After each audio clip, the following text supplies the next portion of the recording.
Hey everyone, I'm Dina Alexander. I am the founder of Educate and Empower Kids. I'd like to welcome you to my little presentation here from Awkward to Awesome, talking to your kids about healthy sexual intimacy. And so you're probably wondering, what is it about it that's going to be awesome? Why would we even go to awesome when we're talking about healthy sexuality? Well, what I have noticed over the years and in my work and in talking with lots of parents, the surprising thing that happens when we can be open with our kids and talk to them in a calm, rational manner about deeper topics or tough topics such as sex or pornography or death or cancer or terrorism or our future lives, jobs, whatever, we are letting them know that they can talk to us about important things. We're letting them know there's nothing wrong with talking about these important topics, and that they can come to you whenever they need to.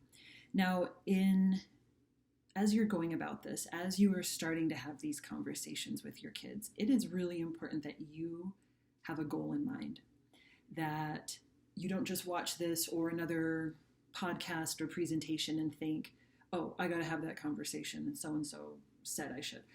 Think about what we want for that big picture. What is it that you really want? Is it that you want to talk to your kids about healthy sexual intimacy so that they, in a future date, will have a good, caring sexual relationship with their partner? Is it that you want to build your relationship and help them to know that they can talk to you again about these deeper topics? For me, when I started out with all of this, I had several goals in mind, but I also really wanted my kids to know that they could talk to me about anything, that I wasn't going to get upset, that I wasn't going to freak out at them, but also that, they could trust me with their thoughts, with their questions, with their insecurities. So that was one of my big goals in starting these conversations with my kids. I also wanted them to have me as their main source of information. I wanted them to have the message that I was a good source of information when it came to sex, not the kids on the playground or not a future boyfriend or girlfriend, that would be their first, real knowledge or, understanding of sexual intimacy. And so, sometimes I think parents, get upset or they freak out or they worry that we're starting these conversations too young, because I believe in starting these conversations as young as age 3, 4, 5, and 6. Why so early? Well, because I'm not stealing innocence. I'm empowering my kids with knowledge, but I'm also protecting them and preparing them for the future. We have a set of books called 30 Days of Sex Talks, Empowering Your Child with Knowledge of Sexual Intimacy. And we've had a lot of people who are surprised that our first book is for ages 3 to 7. And that is mostly in that book is protective information, laying the foundation for, discussions about respect, love, kindness, but also protecting them against predators, against sexual abuse. So first we need to think about the difference between when you were a child and the world that our kids are facing. With our kids being so plugged in and receiving these, or that we're allowing them to play on these at such a young age, they can stumble upon so many different things that sometimes it's just an advertisement, maybe it's a YouTube video, but also maybe it is straight up hardcore porn, which is very accessible and very easy to get to. And if you haven't figured that out, you will, because it's not that, oh, my kids might run into porn. They are absolutely going to run into it at a very young age. My daughter saw porn for the first time as a 3rd grader from another 3rd grade girl on the playground. And I'm grateful that I was able to have already talked to her about healthy sexual intimacy, long before she came across that she already had a basic understanding of what was going on. Now, that doesn't mean that she immediately, saw that and ran away and knew what to do. We had not had pornography discussions at that point. I had not found out how accessible pornography was, nor how dangerous it was to our kids. So I am going to talk a little bit about pornography, because our kids are seeing it so easily. And what they're seeing is often traumatic, but also a turn on. And again, for a young child, that is a lot for a 6, 7, 8 year old to deal with, is having something that they know is kind of interesting or maybe is arousing, but then knowing this isn't right. Their little brains and spirits know this isn't something I should be looking at. And so we have that conflict going on. And that's why we, of course, need to talk not just about sex, but we need to talk about the opposite of that healthy intimacy, which is pornography. So the reason why I'm concerned about pornography, a lot of parents worry about the addictive nature of pornography, but for me, the big concern is how misogynistic and hateful it is towards women. There is always a male that is in a dominant and a female in a submissive position. There's always a huge lack of respect, if not hostility, towards the female. There is never a focus on intimacy, love, hand holding, hugs, and kisses. It is about the act. So again, that robs our kids of the opportunity to really understand intimacy if they're getting their knowledge from porn, which a lot of our teenagers and even younger kids are getting their ideas about sex.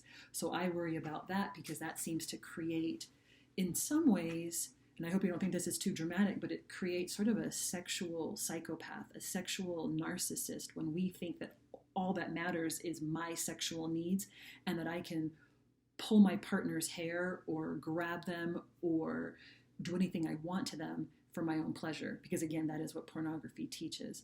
And when kids are being exposed at such a young age and seeing that, particularly when they are developing their sexual template in that 8 to 12 range, it's really important, again, that we can combat that false narrative with healthy sexual intimacy knowledge, And again, I think sometimes parents think, okay, well, I'll warn my kids about pornography, but I'm not going to explain how sex works. That's not helpful. They have to in order to understand the light, they have to understand the dark. And if they're going to understand the dark, they need to understand the light. So this is a conversation that needs to happen with both parts. Now, I'm not saying it happens all at once. It's really important for us to break this down into small pieces. So now, what are the things we should be talking about? Let's start there. We sometimes think that, okay, I explained penis and vagina, and then I'm done. No. And you don't even have to start there, especially if you're uncomfortable or you do feel like this is an awkward conversation. With those younger kids, we really want to start with protective information. They should understand their body parts. They should know the proper names for them so they can communicate to them if there's something wrong. If they have an infection, if they're having a urinary tract infection, they should be able to tell you that something is wrong when they pee instead of, not having the right words to express that to you. So use the proper words: anus, penis, vagina, vulva. Be okay with those terms. Get comfortable. Be ready for those conversations. Be ready when your kids ask those questions back. Be calm. We'll talk a little bit more about preparing in a minute. So that protective information. So they should know body parts. They should also understand that their body belongs to them, that forced affection is not okay. They never have to kiss or hug an aunt, uncle, grandparent that they don't want to, that it is okay for them to say no. They need to be able to have that narrative, that way of thinking about themselves and their own autonomy without thinking of, am I going to get my grandma mad if I don't give her a hug? That should not be something our kids should be concerned about, because we need that conversation and that narrative to carry on in the future when a coach or a scout master wants to smack them on the butt or something, and they don't want that. They need to be able to know that their body is special and it belongs to them. They also need to know when it's okay to say no, that it's okay to, tell an adult no when it's a hug, but it's not okay to tell me no if I'm asking you to clean your room as your mom. So help your kids. Now, they're not going to, of course, understand all of that at age 4 and 5, but we're planting those seeds and having those continuing conversations in the future. It's also important for our kids to understand what's a good touch and what's a bad touch or an inappropriate touch. Now, They need to know that, hey, maybe I feel comfortable with a hand on the shoulder or a high five or a hug, but that I don't want anyone touching me where my bathing suit covers, that no one should be touching me there. And that if a doctor is going to touch me there, that mom or dad is in the room with you. So you're going to have that conversation. You're going to be very explicit, but you're also going to ask them if they understand. That might be a conversation where you say, well, repeat back to me. What is okay? Where is it okay for friends to touch? Where is it not okay? What are the parts that, we should not be touched? Is that under our underwear? Is that okay or is it not okay? And going over that's not just a one-time conversation. Please have those conversations, even if it's once a year, maybe it's quarterly. You figure out what your child needs according to their developmental needs. I often have parents of special needs kids wonder, how often? It's how often you think. You know better than anybody else. You know your child way better than I know your child. And it's often going to need to be, more often than you think. So they also need to know how their body functions, right? They need to understand their anatomy, but they also need to understand that, that there's multiple parts to the vulva, that, that you have a urethra, but you also have a vagina. There's nothing shameful or embarrassing with those parts of our body. So just like we might talk about our elbow or our eyeball, our kids and our daughters particularly should understand the parts of their anatomy. Sometimes when I speak to parents, they freak out when I talk about the idea of giving their 8 or 9-year-old daughter a mirror to look at their vagina. There's nothing wrong with that body part. There's nothing wrong with them knowing and exploring and knowing what their body looks like. It's something they should find beautiful and special and worth protecting. And so it's okay to have those conversations and to encourage them to know what they look like. It's not like a penis where it's just right there hanging between their legs. They need to know what they have inside them and on the outside. Other conversations for young children. We also want to talk about relationships. So this doesn't have to be heavy relationship talk. Sometimes this is just about a discussion about sharing and respect and having respect for my body and having respect for other people's bodies, that I'm not going to touch other people's bodies without their permission, that maybe I'm not even going to hug a friend at school unless they're okay with that.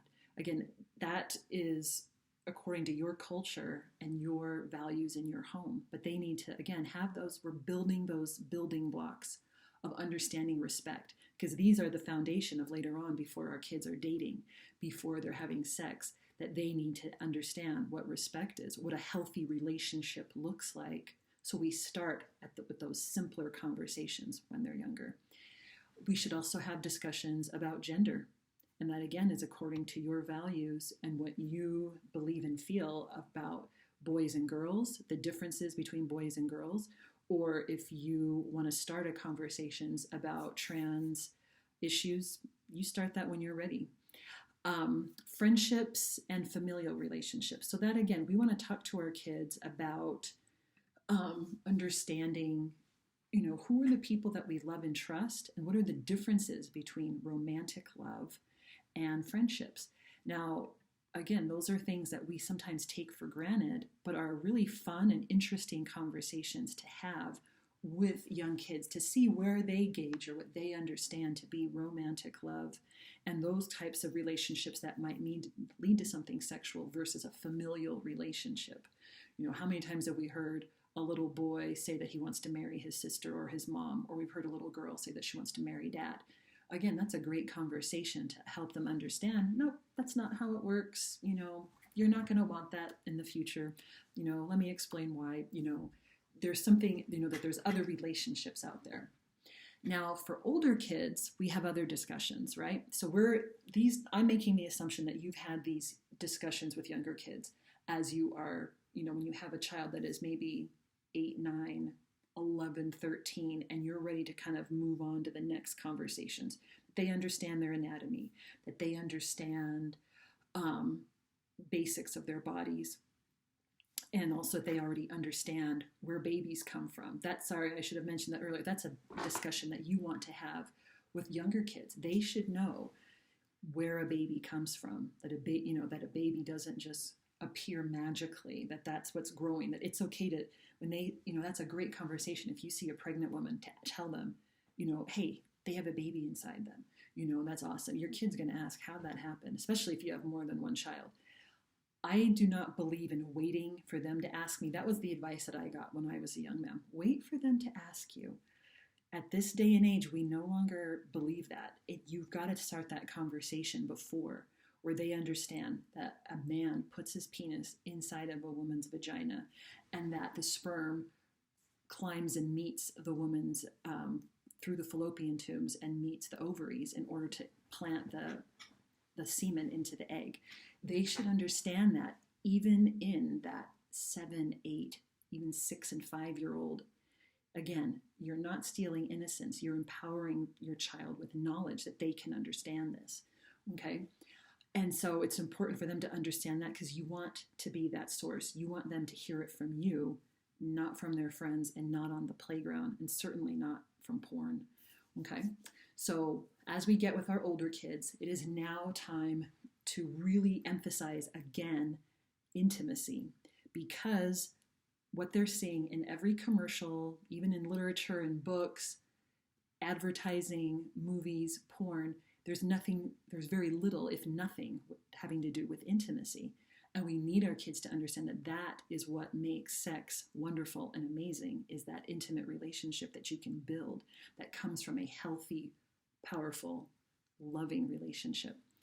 And hopefully a committed covenant relationship.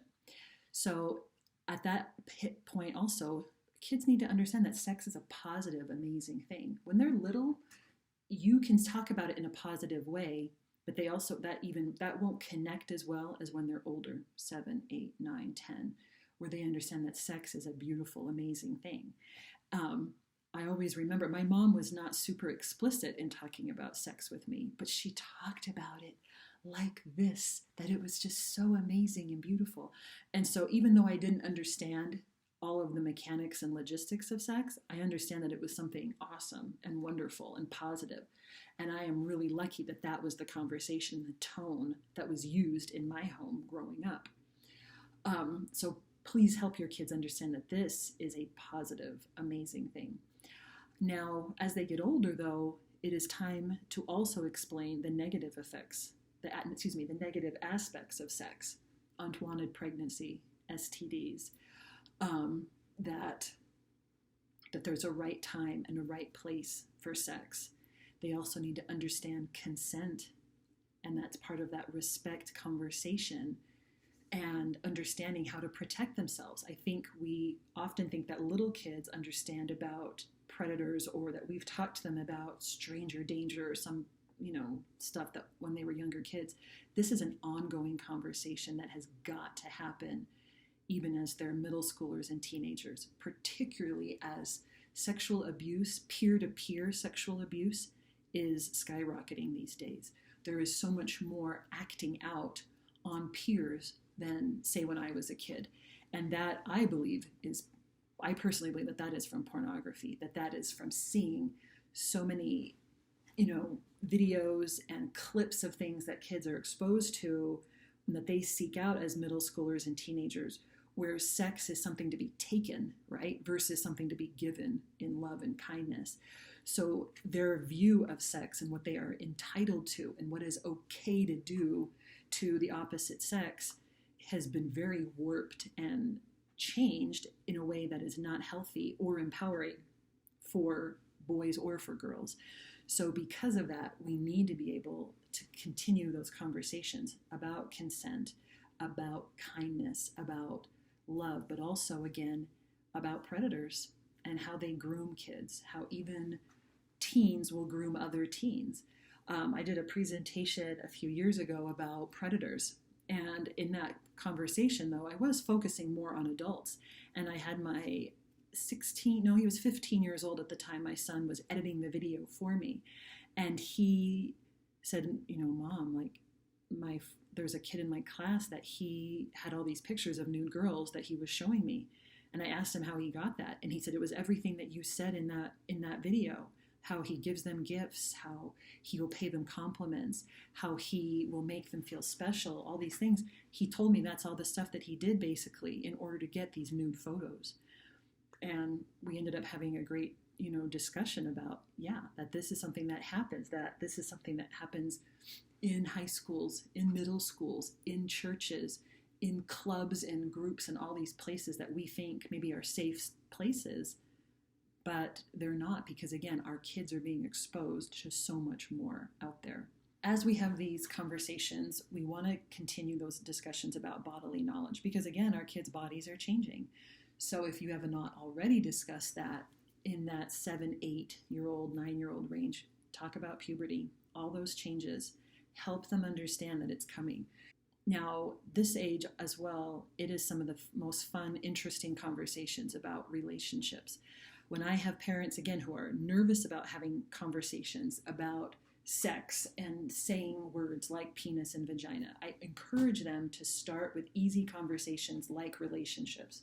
What do you want in a spouse someday? What do you think what would make you a great husband or a great father?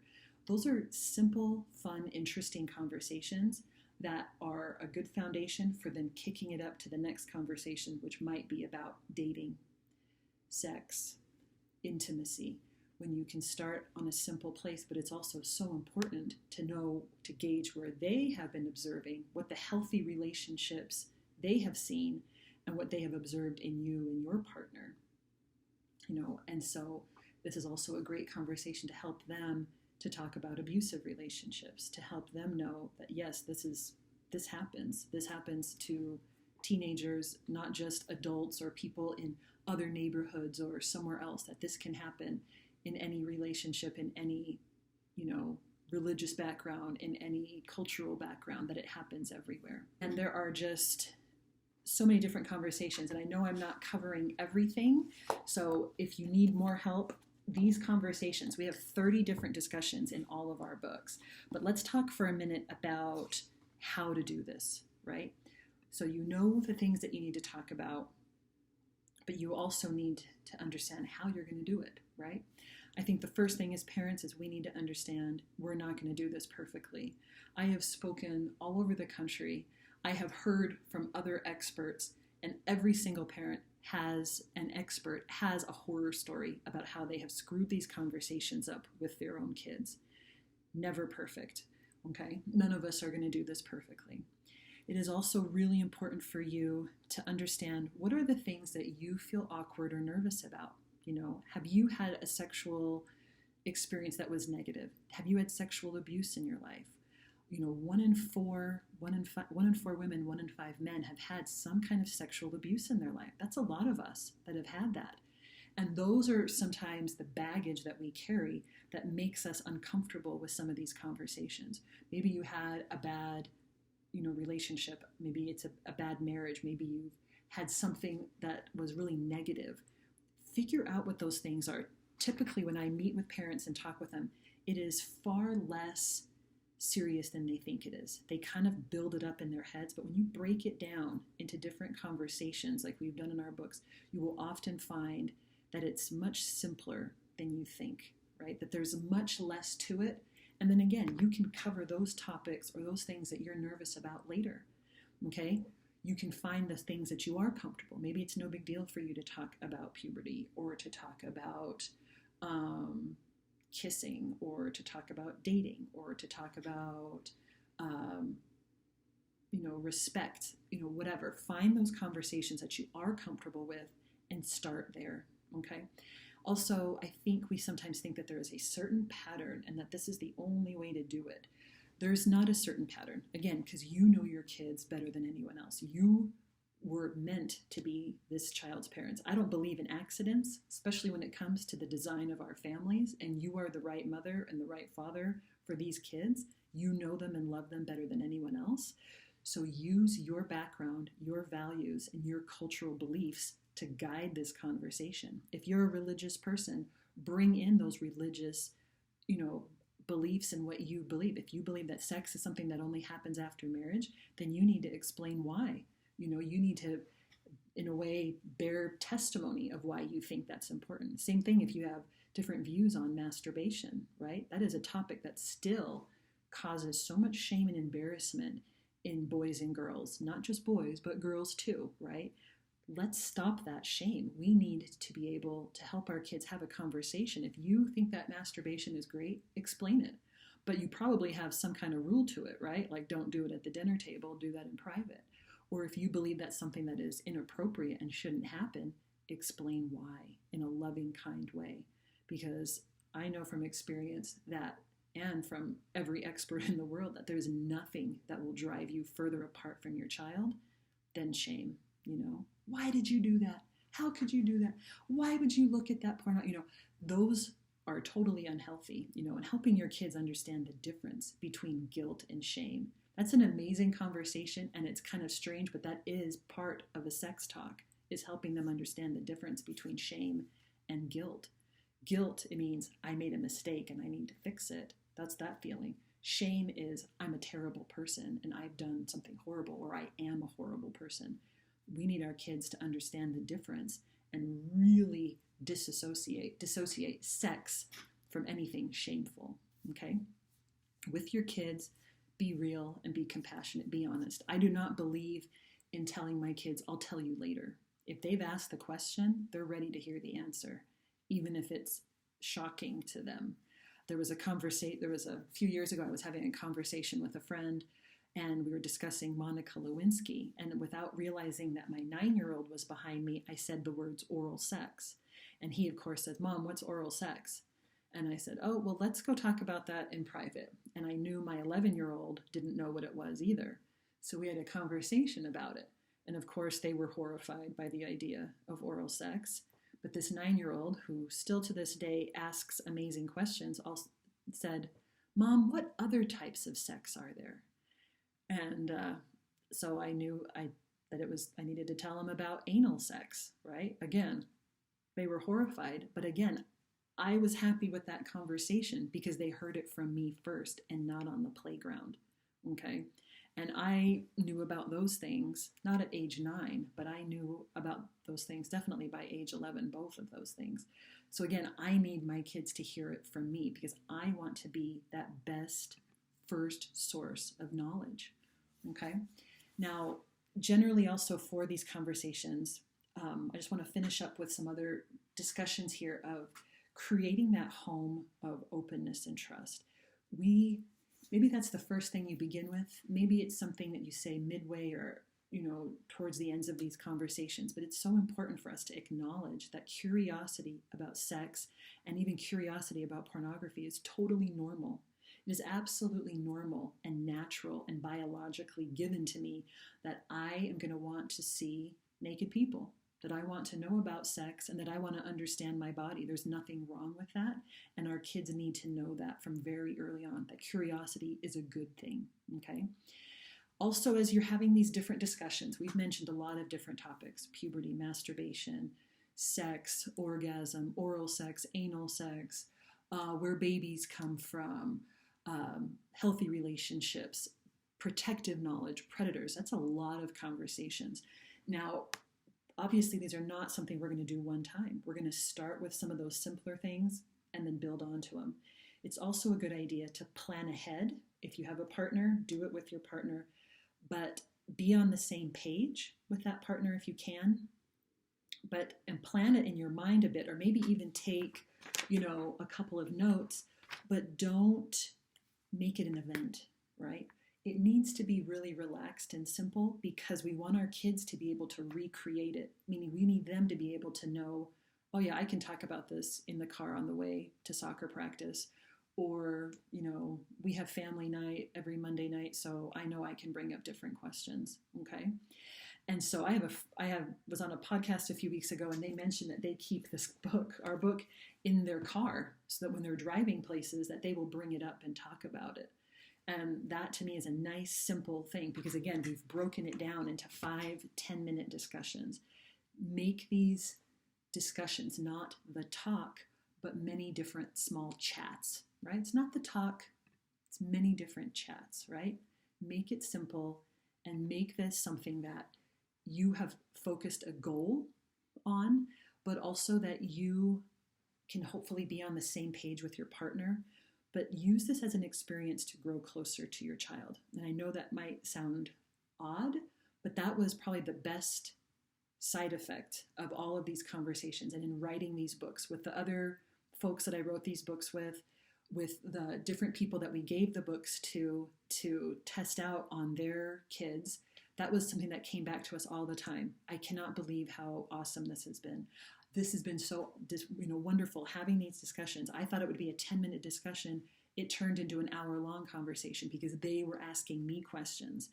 When you talk about tough topics, whether that's sex, again, or divorce, or COVID-19, or racism, all these big topics, you're opening the door for great conversation with your kids where they can see you as a loving, kind, trustworthy person that is interesting and helpful to talk to. And that is what we want. I know that, again, as I have done these different books over the years, that is all I've wanted from my kids, is that they could talk to me in an open way and know that I'm not going to be upset, I'm not going to judge them for their questions, but that I want to hear from them and that they know that I love them.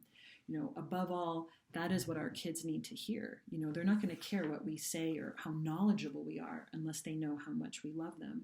And that is that changing this discussion from awkward to awesome. So I hope you enjoyed this. Feel free to email us, info@educateempowerkids, if you have questions. We're at educateempowerkids.org. All of our books are available on Amazon. We have a great book, How to Talk to Your Kids About Pornography. We also have our 30 Days of Sex Talk series. We also have children's books on body image, using technology for good, and on understanding media messages. We also, our most recent book is called Conversations with My Kids, 30 Essential Family Discussions for the Digital Age. This has all kinds of stuff that your parents and my parents never had to cover, but that we need to cover. I also hope you'll check out our Instagram, where we will be giving away at least one of these books while the conference is going on. So if you want to check us out, our handle is EduEmpowerKids. And that's on Instagram, and we do giveaways all the time. If you also want to subscribe to our website at educateempowerkids.org, we have different freebies there. Our emails are about once a month, and we always have different free things that we're giving, whether those are ebooks or other resources. So I hope you will check those out. Thank you again for watching, and have a great day.